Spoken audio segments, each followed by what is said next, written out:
Mindfulness and Self-Care for the Caregiver with Dr. Kathy Albers. Kathy is an associate professor of social work at the University of Southern Indiana, where she has been a faculty member for 27 years. She has provided clinical 28 years. We must have written this a while back. She has provided clinical services to elders and families and conducted research in the area of family caregiving. In addition, she teaches gerontology classes and is presented on aging topics locally, regionally, and internationally. On a personal note, she talked me into taking many of the gerontology classes here about a decade ago, which is why I am now employed at Swerka, I'm sure, because I felt confident that I could go How kind. So I appreciate that. I mean, what now? Yeah, so just give me the nod when I hand these out. Yeah, I'll let you know we're ready to do it. So welcome everyone, and we have 1 hour. And this, how many of you have heard about mindfulness? So can you tell me what you know about mindfulness, or just a little bit about why you like it, or what your interest is, or? Well, I know very little about it except that it's developing strategies for self-awareness. That's my understanding. Right, great, thanks. Hi. Being present and focusing on what's going on around you, what you're hearing, what you're feeling. Absolutely. So what we want to do today is, and how many of you in here are caregivers? Actually do caregiving for family, okay. I have this book here, Tim, and this is a new book that came out last year. It's called the Mindful Caregiver, if any of you might be interested in buying that. And that's really for caregivers. But what I want to say is that I took an interest in mindfulness some time ago because, and I'm going to try to be brief about this so we can get moving. And part of it is because mindfulness is becoming such a trend. It's everywhere. They're doing mindfulness in schools. They're doing mindfulness for depression, post-traumatic stress disorder, elderly caregivers. And I think it's because it's sort of a way of life, and it's a way for people to be calm in the midst of chaos. How many of you would like to be like that? Calm in the midst of chaos. So that was sort of my agenda, and I was on sabbatical a couple years ago at the university, and I was blessed to do two things. One is I went to Japan twice because I was really interested in meeting families and family caregivers in that country to sort of see how caregiving was very different than it is in the United States. But I'm not going to really get into that because that's a whole other topic. And then the other thing I did was I took a year-long certification program in mindfulness and psychotherapy because I thought if I want to share what I know with others, I need to learn this more myself rather than just reading an article. So it was a very intense program, and we met for a 5-day silent retreat in Massachusetts, and then we did a program. There were 30 people in my class from all over the world, actually, Australia, England, New York, and we looked at the research, and we had to do practice ourselves. And so, and then I finished and got my certificate program, and then I do teach it in the graduate programs. So what we want to do today is I'm going to tell you a little bit about mindfulness, so you know it, and then why it might be important, not only for caregivers, but we're all caregivers.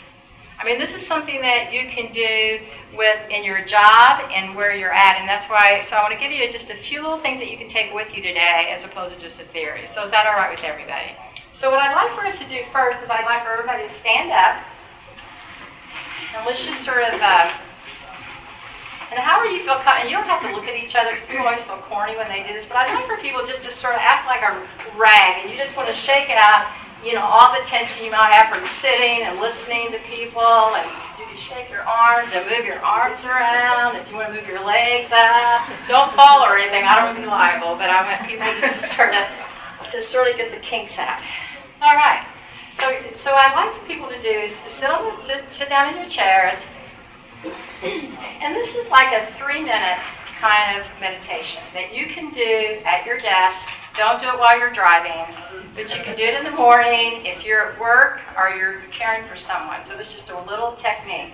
And we're not going to put the lights down, but what I like for people to do is put your feet on the floor, let your chair hold you, and either look down on the floor or close your eyes. You can keep your head up. If you can just sort of keep your head up, so the oxygen. And then if you would put one hand on your chest and one hand on your belly, And just when you breathe, and this is not to judge you, I'd like for you to do is when you breathe in, just focus on when you breathe in, is your stomach pushing out, or are you breathing in your chest? Just pay attention to that. Does everybody know the difference? So like, for instance, a lot of times when people breathe, if everybody wants to just look up here just for a minute, a lot of times when we breathe, we do this thing called thoracic breathing. How many of you sometimes do that? We breathe like this, and then we get tight in the chest, and that's because the oxygen is only going from your waist up. If you can visualize a baby and how they look like an accordion, so that's called deep belly breathing, and they teach this, I think, in yoga too. So just for now, don't focus on your breath, but this is something you can do when you get home. What you want to try to do is push your hand out in your belly. Is everybody, not now, but for later. So right now, I just want you to close your eyes. I want you just to sort of put your hands on your lap. Put your feet on the floor and let your chair hold you. Just try to relax in the chair. What I want you to do now is just sort of be aware. Be aware of what's going on with you, your thoughts, your emotions. Just be aware. Just let it go. Just do that for like 30 seconds.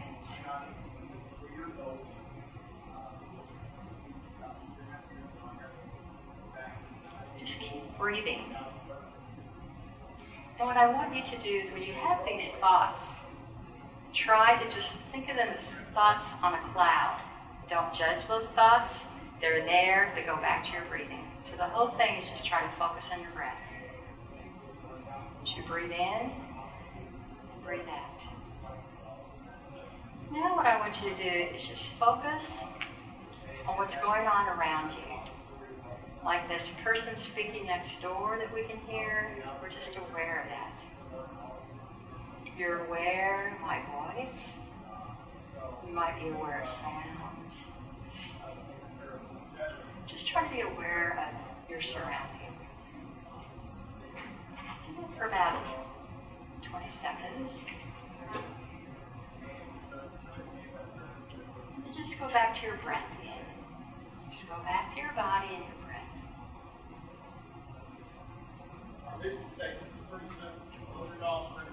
And now what I'd like for you to do, I know we got some distractions, just try to ignore the distraction, just focus on your breathing. If you could just focus on your breathing the best you can. And now what I want you to do is just be aware of your mind and your body. So try to do like a body scan. Like, do you feel any tension in your shoulders? Do you feel any tension in your feet? If you do, you can wiggle your toes. Tension in your shoulders, in your belly, your abdomen, your thighs. And all I want you to do is just recognize it. So if you could right now just recognize how you're feeling. Are you tired? Are you alert? Are you neutral? Where are the noises around you? And each time you are, just recognize it and just go back to your breath. So for the last 30 seconds, just breathe. Just keep your eyes closed or look down. You don't have to look around you. And just try to relax in your chair. Just know right now you're here in this room with all of us. And just relax. Just do that for another 30 seconds.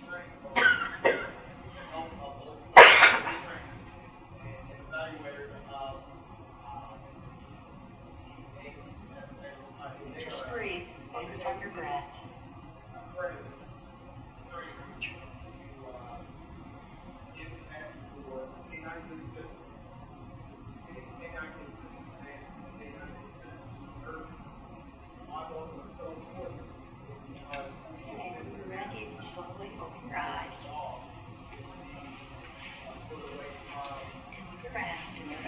Arms, can you stretch them up? Let's see if you can stretch. Take a breath and come on down. Okay. Now, how many of you can feel a difference between how you went in and out? And what are you feeling, anybody want to share? This is only 3 minutes, I know. Go ahead. Just relaxation. Okay. More focused and centered on what we're doing. Anybody else feel a bit more calm than you were when you came in? How many of you had a hard time doing this? Allowing yourself to settle. You want to, and go ahead, Karen, because. Well, I have Parkinson's, so I'm twitchy. Right. And I'm easily distracted, like the voice. Yeah, that guy is, these walls are, yeah. So I kind of get there and then I twitch Right. and I get off. Right. And what I want to say is that's a normal response for anyone. And so what I would say is start out with 30 seconds or a minute and then build on that. So you might want to do 30 seconds at a time and then a minute. Because I think people think they can do this easily and then they distract. So this is what we basically did. You can do this yourself. So what you can do is you can say, what are you feeling? You want to pay attention to the breath and then your whole body. And this is something that you can do during your lunch hour, right? Or if you just need to get away. These are just things you can do throughout the day. It's also something you can do when somebody's getting on your nerves. How many of you ever had that? And you want to just say something. What you want to do is just want to, and I'll give you some more techniques, but this is just a little thing that I want to share with you about. So let's talk about caregivers. You've all seen this, Rosalind Carter. And what she's always said, they have a Rosalind Carter Caregiving in Georgia. They have a whole institute. And so they basically say there are 4 kinds of caregivers. Those who've been caregivers, those who are currently caregivers, those who will be caregivers, and those who will need caregivers. So everybody in this room, how many of you agree with that, have been in that? I was a caregiver for both my mom and my dad and my husband's family and his aunt, and then I started caregiving for my little dogs who have special needs that I adopted. And about 3 weeks ago, I started caregiving again, which became a crisis. And I thought, oh, here I go again. And then I think, well, this is a good experience for me because now I can understand again what caregivers go through. And I just think this is sort of interesting. In the year 2040, there's going to be a projection of 80 million elderly people in the U.S. will need some form of care. And isn't that interesting? Because we have these conferences all the time, and we know that, and we talk about things, but somehow the resources never follow us. How many of you agree with that? It just seems like it gets harder and harder and harder. So longer lifespan for all of us means, right, more complexity of care. And so therefore, I think that caregivers, whether you're a caregiver because you personally are a caregiver, some of you are parents caregiving for your kids, you're also caregivers if you work as a healthcare person. Does everybody see that? If you're a social worker, a psychologist, a CNA, or whatever you do, anytime you do something for another human being, how many of you agree you're giving care?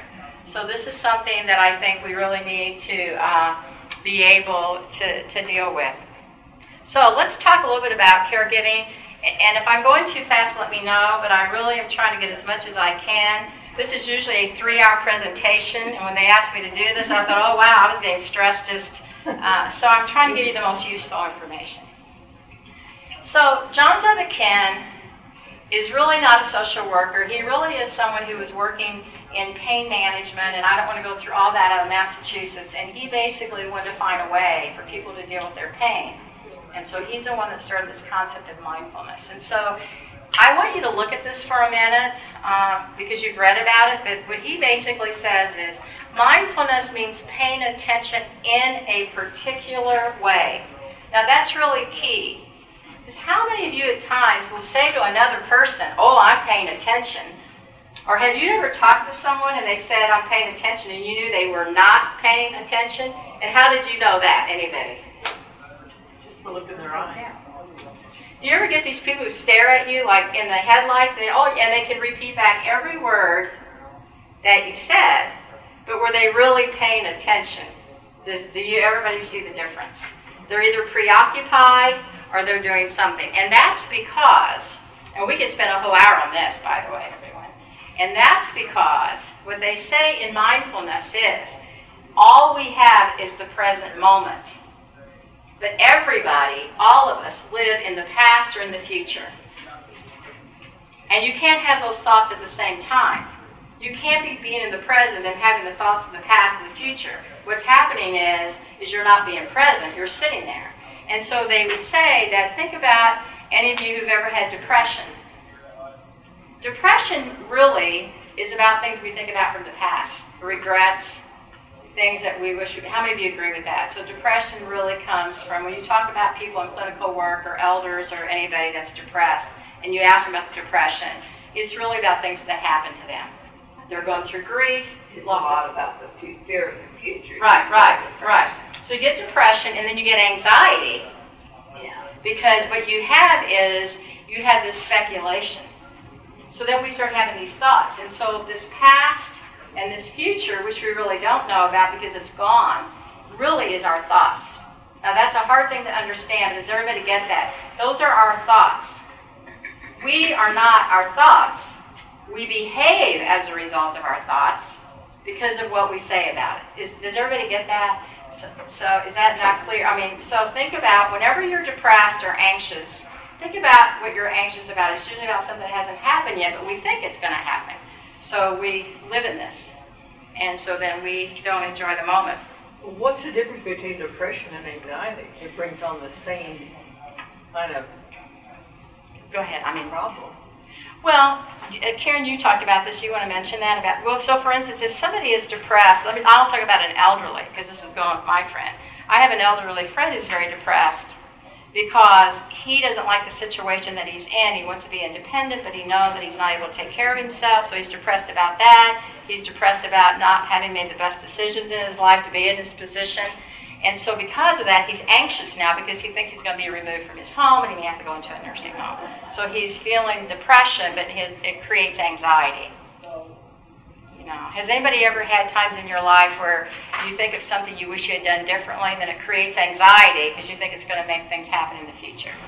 Like, oh, I shouldn't have said that to that person. I'm really depressed because I'm afraid now it's going to impact something that's going to happen to me in the future. Does that make any more sense?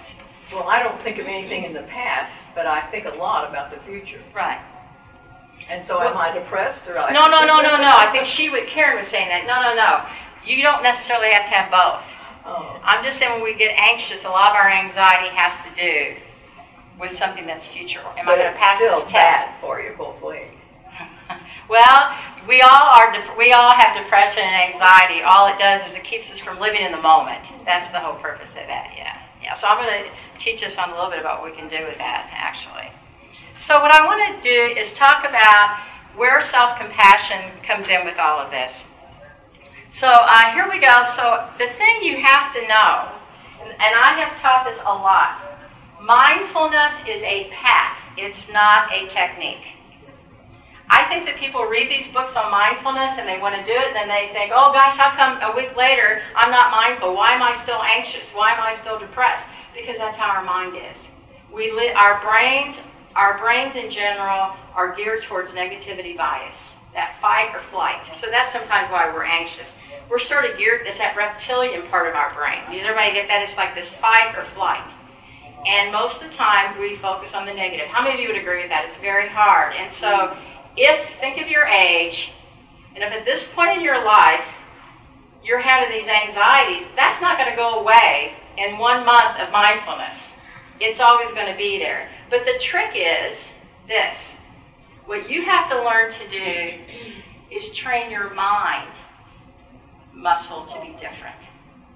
So the only analogy that I can give you is two things. One is like if you want to run a marathon, or if you want to play an instrument, let's say you want to learn how to play the piano, or you want to learn how to do something. Do you think you can do that within a week? No, think of the Olympians. They practice and they practice and they practice. And so it's the same thing. Your brain is like a muscle, and you have to retrain it so that when your brain starts getting anxious and these things are there, you accept that anxiety, but you don't get worked up with it. So, I can be anxious, and I'm doing better with this. I get anxious and, depressed, but then I stop myself and don't allow it to control me. Does everybody see the difference? It's a real difference. So that's where people use mindfulness. But it takes a practice. So I want to say to all of you, after 40 more minutes, or whatever time we have, and you do some of these techniques, please don't say, well, God, I tried for 4 days, and Kathy told me about it, and what a bust. But, there are people who've done mindfulness and meditation for years and years. It's like anything. You have to just keep at it, and there are times like you sit here and you'll get off, and then you have to get back on. It's like any kind of thing that we train.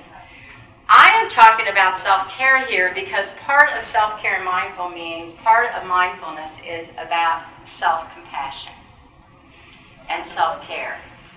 And so part of being a caregiver, whether you work in an agency or whether you're caregiving yourself, is that what we have a tendency to do is we tend to be self-critical. How many of you would say you're self-critical of yourselves? We seem to show more compassion to our clients than we do with ourselves. And I want to add, it's cute, what I want to add is that self-compassion and self-care doesn't mean you take your credit card out and you buy $5,000 worth of stuff. I think sometimes people think being compassionate towards yourself means that, you're selfish. All self-compassion is saying to myself is that, you know what, I did the best I could. I'm not going to perseverate on this. I can learn from this and go on. And I'm going to treat myself in a kind way. Because if you can learn to do that yourself, then you're going to be more open to other people. And how many of you at times will find yourself resenting what you have to do? Because you're always just can't do more and more and more and more. So if you can think of this, it's another thing I say to my students. So if you can think about, you get up in the morning, and you have these 2 buckets. And all throughout your day, you're walking, and people put jars and quarts of water in those buckets. So you go through the day. Just visualize yourself. You get up at 8 in the morning. This has happened to all of you. You go to work, and they pour this quart, or you caregive for somebody, and somebody wants you to do something. It's like pouring another quart of water in that bucket. And you go, one more thing. And you go, and one more thing. And you put this stuff in. What's going to happen after a while when you're walking around with these big buckets of water? What's going to happen to anybody? You're going to get tired. You're going to get frustrated. So what do? You have to put the buckets down. That's what happens to our brains. Information overloaded. You get up and you have more and more and phone calls and this and everybody's pulling at you. Your brain gets overloaded, which then can affect our physical health and it can affect our mental health. How many of you agree with that?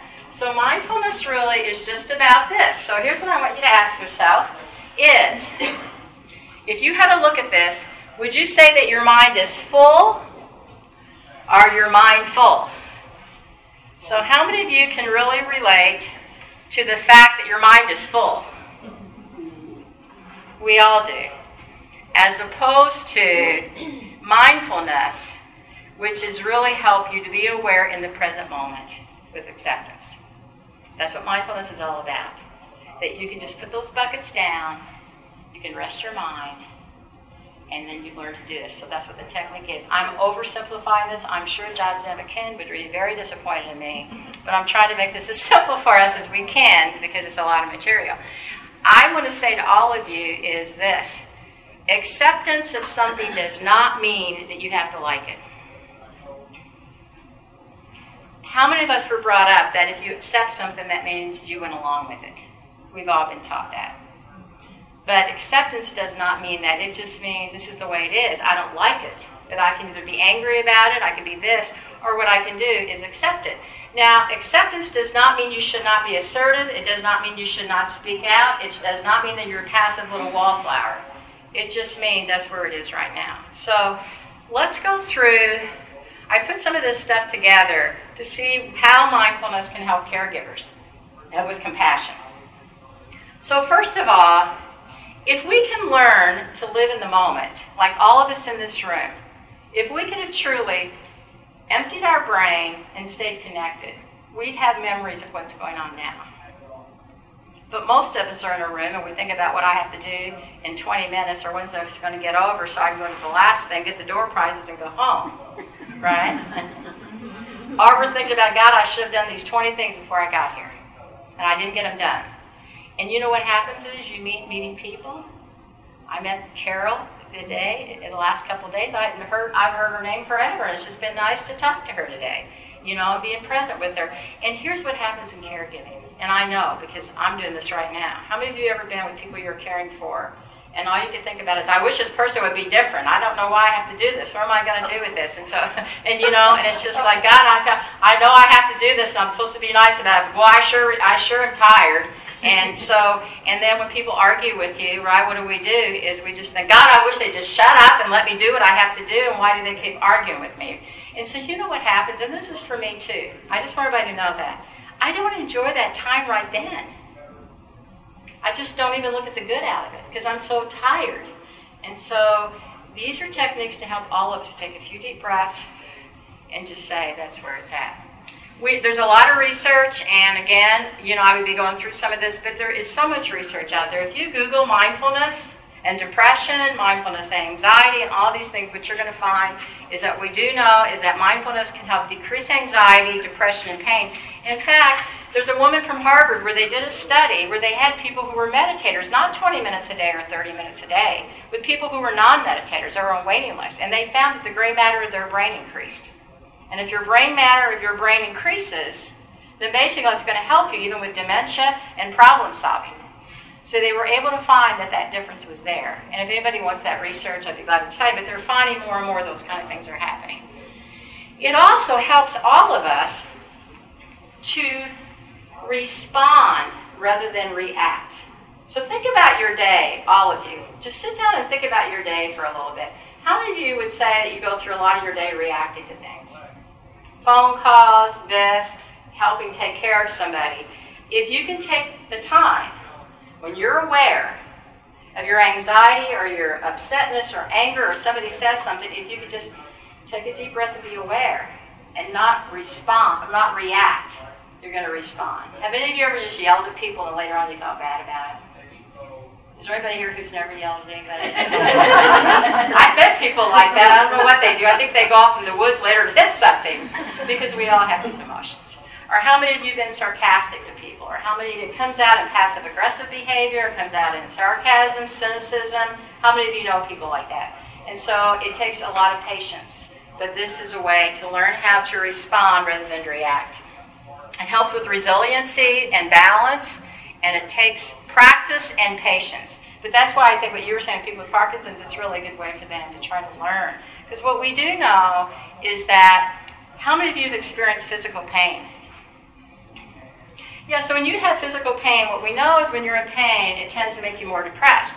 And when you're depressed, you have more physical pain. How many of you see that? And I know for myself, because I was really in a bad accident when I was in college, so I have a really bad injured ankle. When I'm tired, my pain is more. How many of you can see that?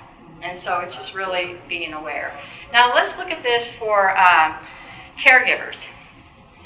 So this is a lot, so we're going to try to go through this. This is why this is hard for caregivers. The hardest thing I think about caregiving, we're still okay with time, right? Because I'm really getting through this. We're okay. Yeah. Oh, good. Okay. Here's the thing about caregivers, and think about your jobs too. So just think about anything in your life that causes you stress. Most of it, of course, according to mindfulness, is it has to do with expectations of yourself and the other people. Everybody just sort of think about this. We want people to be different. I know I do. I don't know about the rest of it. You want, your partner, your spouse, your employers, your people you're caring for, the people you care for. You just want them to be a little bit more patient. You just want them not to ask you to do so many things. You just want them to be different. How many of you agree with that? And so it's those expectations that gets us in trouble. And most of the time when we get angry, it's about expectations. The other thing is how about expectations of ourselves? We expect that we should probably be able to do more than we can do. And we're only human. Now, I'm not ever suggesting that you should abuse or neglect or do any of those things. But what I'm saying is that sometimes we get down on ourselves because we live in a competitive Western culture. Everything in our culture is capitalism, and there's always people you have to do more and more and more. How many of you agree that we always have to do more? So we're so busy doing that we forget about being. We almost live in a culture, we don't know how to just sit and be still. If you talk to Dan Buettner, look at what he was showing the people that lived to be older. They enjoyed life, didn't they? They were gardening, they sat and drank their wine, they didn't have the internet going and watching TV and calling people. It's almost like, I remember when I was little, I just remember sitting on the porch with my mom and dad, and we just sat there. People today don't even have time to do that. How many of you agree with that? We just think, and how many of you, when you just sit there, you think, oh God, I should be washing the dishes, or I should be in there doing laundry, or I should be doing something. So we don't know how to just sit and be. You know, it We're all- drives my kids crazy if I let the phone ring or I don't respond to a text. And I'm not all about immediate responses, but they think you should respond immediately. Mm-hmm. Yeah, I know. I teach. I know exactly. Yes. Students, they really need answers, and I think we live in a fast-paced society. And now, I would say to you that if there's a crisis and somebody's like on the floor wanting to call you, then we don't need to respond. But if you can wait a few minutes, you can just say, I can wait a few minutes, you know. Some people turn their TVs and their cell phones off about 2 hours before they go to bed because that keeps your brain not calming down to go to sleep. Okay, we've talked about this. The other thing is caring is different for each person. And trust me, I'm learning that right now. Because, you know, I've been a caregiver for a lot of people. And now I'm caregiving for a person that was nothing like my parents or nothing like people I knew. And so I can't even expect that person to be that way. But it's made me adjust. It's made me realize I have to be resilient. How many of you find that? Even those of you who are social workers and you work with elderly, each of your clients are different. And you can't use the same diagnosis and the same thing that you're using. This is one, these next two I think are probably the hardest for me, and I think it's hard for all of us. Acceptance of what is. We have not had a I'm glad they're not taking this. We've had major plumbing issues. Is this being taken? Did you turn this on? I didn't sign permission. We have had major flooding issues in our house. Not flooding, but water issues. So, the plasters come off, everything's come off. So we have not had a toilet and a sink in our downstairs. We have one upstairs for months. I'm not talking about weeks, for months. Because I tried to get my husband to help me get this done, and now, you know, so now we've been in there doing that. And so, you know what, I finally had to say, I don't like it, but this is the way it is, and we can do this for another week. How many of you can, you know, or my house is a mess, and we get all worked up, and we clean, and then what happens? You clean it off, and 2 weeks later, it's all cluttered again. So that doesn't mean you should live like that. You don't clean, but it's like, okay, I don't like this situation, but it is the way it is. That's mindfulness. You hate your job, it's just the way it is. I don't like all this paperwork, it is the way it is. And how many of you then, what happens is we get so stressed out, our cortisol level goes up. And when our cortisol level goes up, we crave junk food. We don't sleep, and we just get irritated. Can anybody like this? So again, that's the past and the future. The other thing is letting go of what you can't control. So how many people in this room, including myself, how many of you would say you're sort of over-responsible people? How many of you feel like you're sort of an over-responsible person in a way? Even though you don't do for people, you still feel about them. You think about those kind of things. And I think what mindfulness is sort of saying is you know, you just really at times have to let it go and let it go, unless it's a crisis. I want to let people know, I'm certainly not expecting you to sit back and do nothing. But sometimes there's a situation that you worry about, and you worry about, and you worry about, and really, what we worry about didn't come to pass anyway. And so what we need to do is just say, you know, this is what I can do, but this is what I can't do, and I'm just going to let it be. And sometimes things do happen. How many of you agree with that? If we could just let it go and ask for resources, and things happen. So if you can learn to let it go and accept things as they are, those are the two biggest steps, I think, to even be. We don't have a lot of control over some things that happen, especially other people. Do you ever try to think that you're going to control another person, how he or she's going to respond? Excuse me, that's not going to happen. So, on a positive note, if we can learn these things and slow down, then we can be in the moment with the people we care for. And I can tell you, it's really hard because, you know, it's hard to change your perception. I was in this thing the other day, you know, it's really hard to look at something. But, you know, what I try to do is just say, you know, this person can't help it either. If you think of the elderly person you're caring for, they don't want to have dementia. They don't want to be going through all this kind of stuff. It's their brain, and they don't really like all the stuff that's going on either. So when we get in a fight with them, they're just going to fight back. And Tifa's talked about that. I know all the things you've talked about. I think it's a matter of if I can be in the moment, take a few deep breaths, and not react but respond, at least that's damage control for that moment. That could be with your kids. How many of you ever just want to scream at your kids? It could be with your partner and your spouses or anybody. Just take some deep breaths and just say, okay, you know, we can go from there. So what I want to do here is, and then also let's talk about the losses for the care recipient. Think about the elder, and we're all going to get there. This is what I think to myself. Well, when I'm 85, I'm probably going to be just like this. And then who's going to help me? I probably won't have anybody to help me. Well, there might be somebody. Because if we believe in help. But, I think about, someday I'm probably going to be angry if I can't drive, and I'm going to scream at people. I'm going to probably be a terrible older person because, I'm sure I want my way and I speak out. So this is what's challenging for elders. So think about their reaction. They have a loss of control in their life, and I think sometimes we have to remember, they can't drive. They're starting to not see or hear or walk. They have to allow other people to try to tell them what to do. Why wouldn't they want to be upset? Does everybody get that? So it's important that you don't personalize that stuff. If they scream and yell at you, I had this woman the other day that called me, she said, I don't think I can sit with that man anymore. He screamed at me all night. I don't know how you do it. I said, he screams at me every day. I said, but you can't personalize it. How many of you have had that happen in your own lives? You just can't really personalize it because that's just what happens. They're having problems with their independence. They're having depression and anxiety, or maybe some dementia. And then also they've lost a lot of their social support systems. Does anybody have any questions? Isn't that true? I mean, they had their losses. So how many of you can look at this? So how many of you feel like you're on this thing that goes round and round and round and round? And so this person stops and thinks, well, maybe I should just rest. Oh, what a radical concept. So somebody taught me this. If you hold your hands up, everybody just hold their hands up like this. And if you can think of this thumb as yourself, and what you're trying to do is hold all this together. So I want you to think about these things that you deal with, your job, your family, your responsibilities, and your kids. Does everybody see that? These are these things. What happens if you don't take care of this? What if this is broken off? It's not going to be a lot of use to some of this. Does everybody see this? And that's why they talk about this is you, that you have to learn to be stable so you can handle all of this better.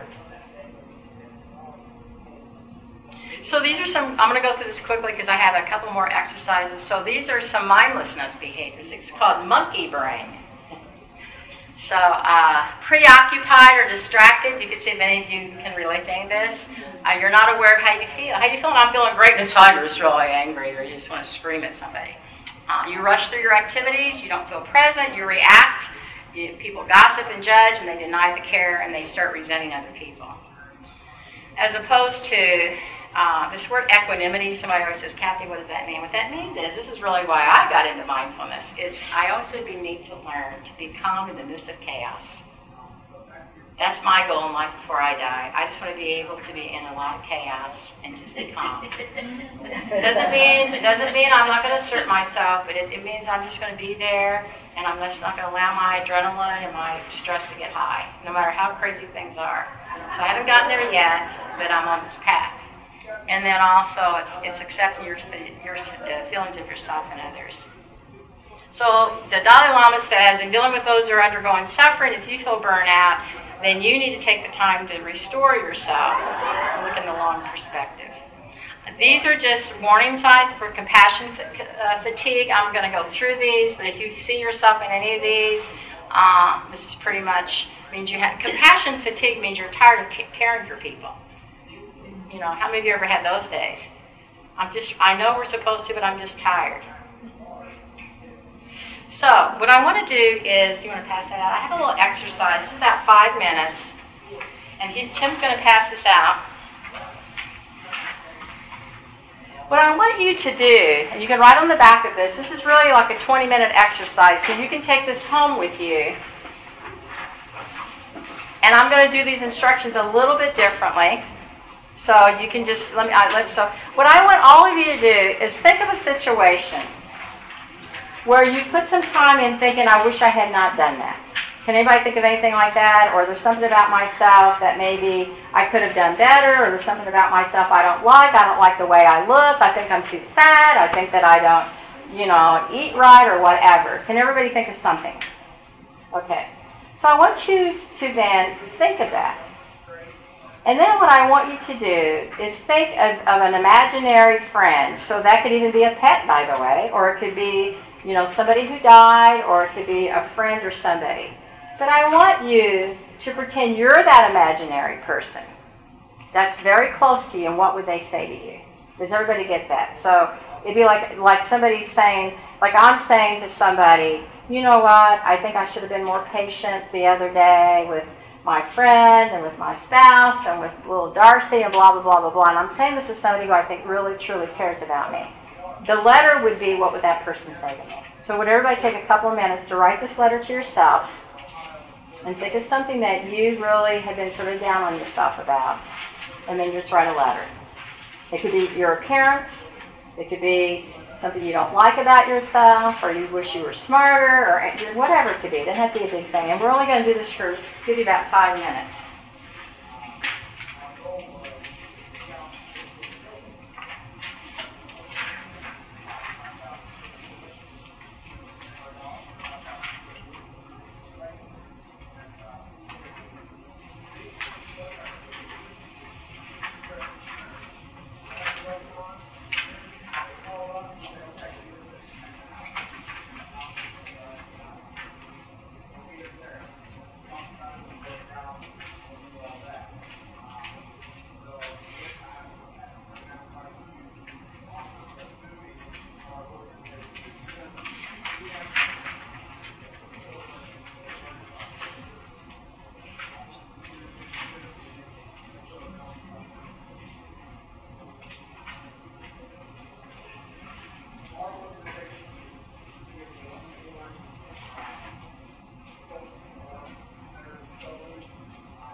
A couple more minutes. You don't get to totally finish, it's okay.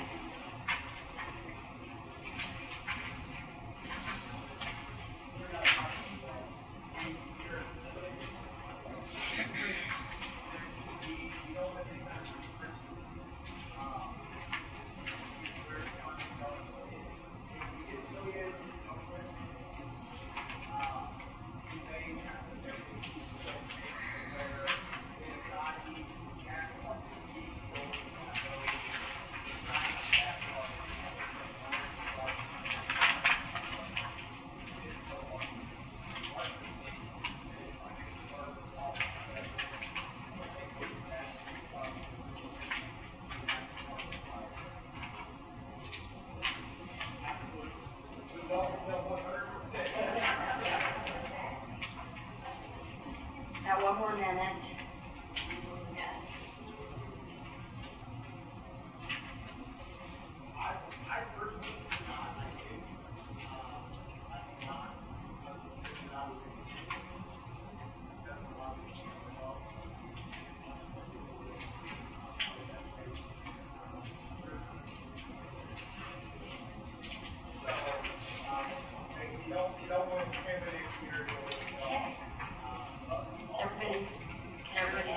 I know you're probably been doing this, and I apologize. Usually it's 20 minutes. But how many of you were able to think of something that you were able to think about and then have somebody write, and you were able to write that letter for? How many of you were able to do that? What was that like for you, anybody? Anybody want to comment? Was it hard, or were you able to do it? Or It gave me a little bit of a sense of relief. okay, how many of you, as you did it, found that this friend sort of didn't judge you as much as you judge yourself? How many of you found that? And you can actually, how many of you couldn't do this letter because it was too hard? Because I think sometimes you have to be careful when you do this with people who have a lot of trauma. I've actually done this with kids And they couldn't think of anybody, they couldn't even think of a positive imaginary friend. So, but I've had people who've used this. So you can take this. This isn't my work, so you can take this. So don't get me, I mean, you know, it's under Chris Germer's work on compassion. But here's the thing, I think what we're trying to say is that you can't give to others what you don't do for yourself. So a lot of times I think when we see people in therapy or we work with a family, you know, people, like if your friend would come to you and say, you know, I'm so sorry, I feel like that. What do we say to people? Oh, it's okay, it's not the end of the world, and blah, blah. What do we do? Oh my God, I shouldn't have done this, I wonder what they're going to think. And I do this to myself too. So what I would suggest you want to do is take this with you, and then you can even fold it up and read it again tomorrow, or even think of something. But, so, you know, you want to think of yourself being critical or angry, and, you know, and then you tell this to a person and see what they would say to you. And if you can learn to do this, part of self-care and mindfulness is really about being kind to yourself. And it's really about don't being so hard on yourself. And if you can find that you can, and what I want to say is being non-judgmental does not mean you don't take responsibility for what you did. It does not mean that you wouldn't go up to somebody and say, I'm sorry. It's just that you don't berate yourself. Because you will find when you're with people, the more you judge yourself, we start judging other people. Does anybody know that about yourself? You start looking at people when you're with clients or anybody, and if you can learn to do this self, what we know is it opens your heart up to serve being open to other people. And especially for those of you who caregive with somebody, an elderly person or people in your family, that's hard work. And it's so draining. And so it's really a matter of taking these times when you're stressed out to be able to do that. So as they would say is we give ourselves compassion not to feel better, but because we feel pain. Does everybody understand that? Now what we do sometimes is, you know how we deal with pain a lot of times is through addictions. We eat. How many of you, I mean I do, junk food. Okay, I could eat that, you know. Junk food. We buy things, we stay busy. There are people who stay busy so they don't have to think because we don't want to live with these feelings. If we could just learn to be with our feelings, our anger. You know what they used to teach me when I first got into social work, and maybe, Carol, you can see here, we were always taught you have to change your mind. Well, don't feel angry. Change it with something else. Well, whoever wants to do that? Have you ever just been angry? You just want to be angry, right? Well, the thing is, you really need to sit with your anger. That doesn't mean you have to scream at people, oh my God, what's wrong with you? It just means you sit with it, you recognize it. And if you would take the time to do that, you'll realize that your anger really affects your body when you're angry. So there's nothing wrong with being angry. There's nothing wrong with having anxiety. It's a matter of just recognizing it, but don't allow it to control your lives. Does everybody see the difference? And you can't change how you think about it. That's the thing with mindfulness. They want you to sit. There's a saying that says this is going to sound funny to a lot of you, but we all have mud in our lives. Does everybody know it's our past? We all have things that we don't like. Well, and the mud gets stirred up when people push our buttons. If we can learn to sit with it, the mud will settle, and then the flowers bloom. So that's the thing we have to do. So let's go through this, and then we have one last exercise, and that's about all we're going to get done today. But here are some simple interventions that you guys can take with you. The first one is, I want you to remember these words. The first one is stop. I do this all the time. And stop means that when you're walking or you're going to work and you're busy and you find yourself getting irritated or whatever, you stop. And what that means is you stop, you take a breath, you observe what's going on. I'm angry. These people are driving me nuts. My kids are driving me nuts. I don't like what my partner or spouse said. But then I'm going to observe it, be aware of it, and then proceed. Does everybody see the difference? So you're not going to react. Stop. I do this a lot.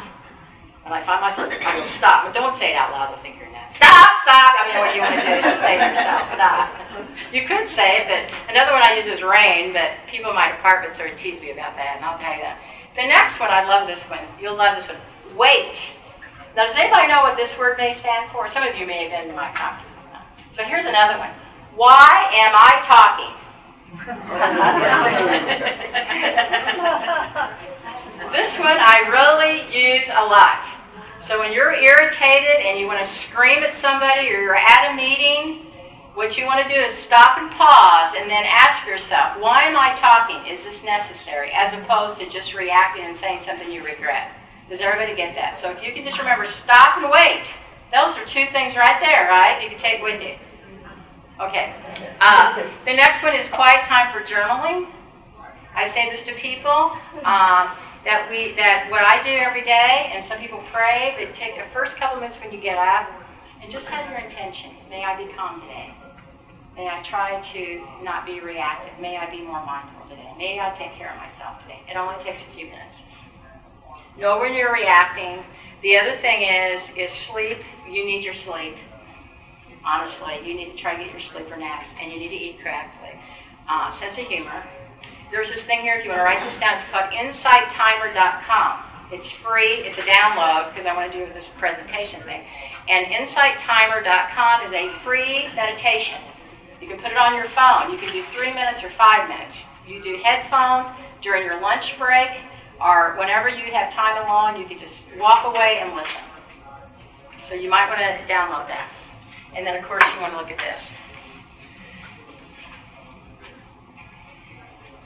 So what we're going to do is, does everybody got that? So if you could try that. Breathe. I give my students these things that says, be mindful, breathe. I should have brought you all bracelets. But just if you can think of stop and wait and just do some of these things. And when you have these thoughts, they're thoughts. And let them move. Now, if anybody's interested in a longer mindfulness class, let me know, because we can just practice and practice and practice. Here's what I want to do for this last 5 minutes or so that we have. Some people have a really hard time just concentrating when they're trying to meditate. They can't keep their mind clear. So what I want to do is have you think of some loving kindness statements. So if you could sit back in your chair, and this is called meta kind statements. So what I'm going to do is have you sit in a chair, and I want to read these. So what you could say is, as you breathe in, you might say, may I be safe. Pick what's meaningful to you. I usually say, may I accept things as they are. May I accept myself. May I be strong. May I accept the circumstances in my life. May I be healthy. And what you can do also is you can say that for the other person. So I've even done this with people that are in my life. I've even done this with my little dog. When she gets a little cranky, I say, may she be quiet. May we be at peace. So just try this. Is everybody willing? Let's just sort of try this. So I'd like for you to sit back in your chair again. Put your feet on the floor. And what I'm going to do is you can just close your eyes, or you can, and I'll read these to you. Okay? So we'll just sit back in your chairs. Take a few deep breaths.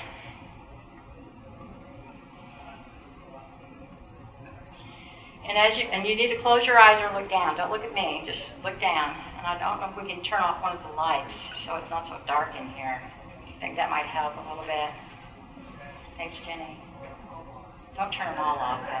We may have to. Yeah, that's okay. Is that okay with everybody? I don't like those lights. Okay, so I want you to sit back in your chair. And let's, as we breathe in and breathe out, I just want you to sort of think about, may I be safe.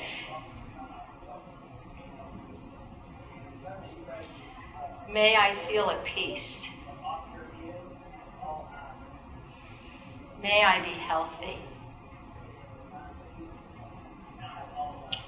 May I accept my circumstances. May I be calm. May I be healthy.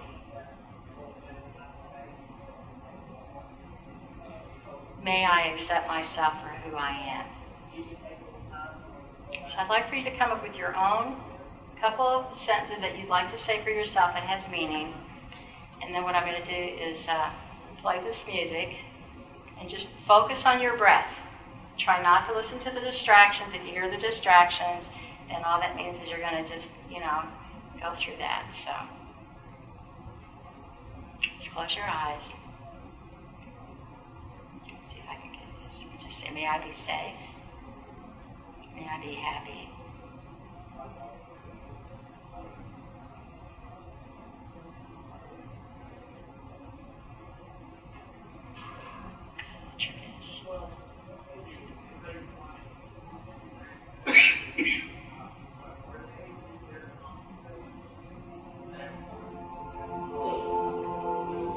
Just close your eyes and relax. Just focus on yourself. And we'll put another 3 more minutes. 3 more minutes. Just breathe in. Take a deep breath as you breathe in. Breathe out.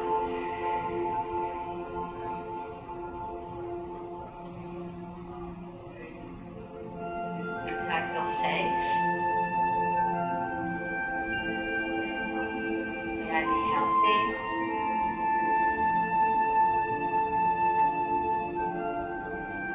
May I be calm. May I accept myself for who I am. May I be less anxious.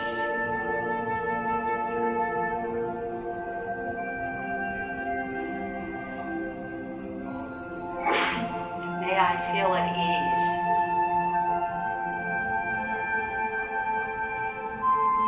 So pick 2 or 3 things that resonate to you, and let's just relax and say those things as you breathe in and out. Focus on your breath.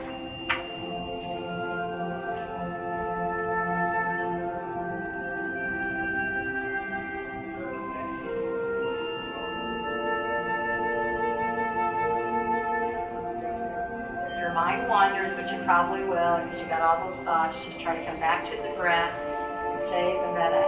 May I be safe. May I accept myself for who I am. May I be healthy. May I be at peace. Just keep repeating those. If your mind wanders, bring it back. Just let it go. Don't judge it, just bring it back.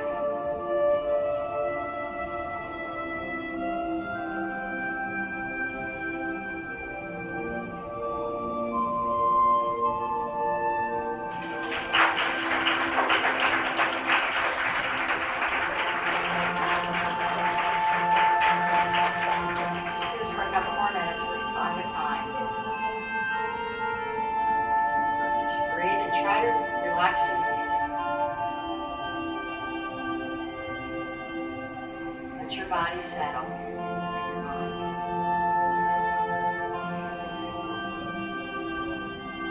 Just feel the tension in your body.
Thank you.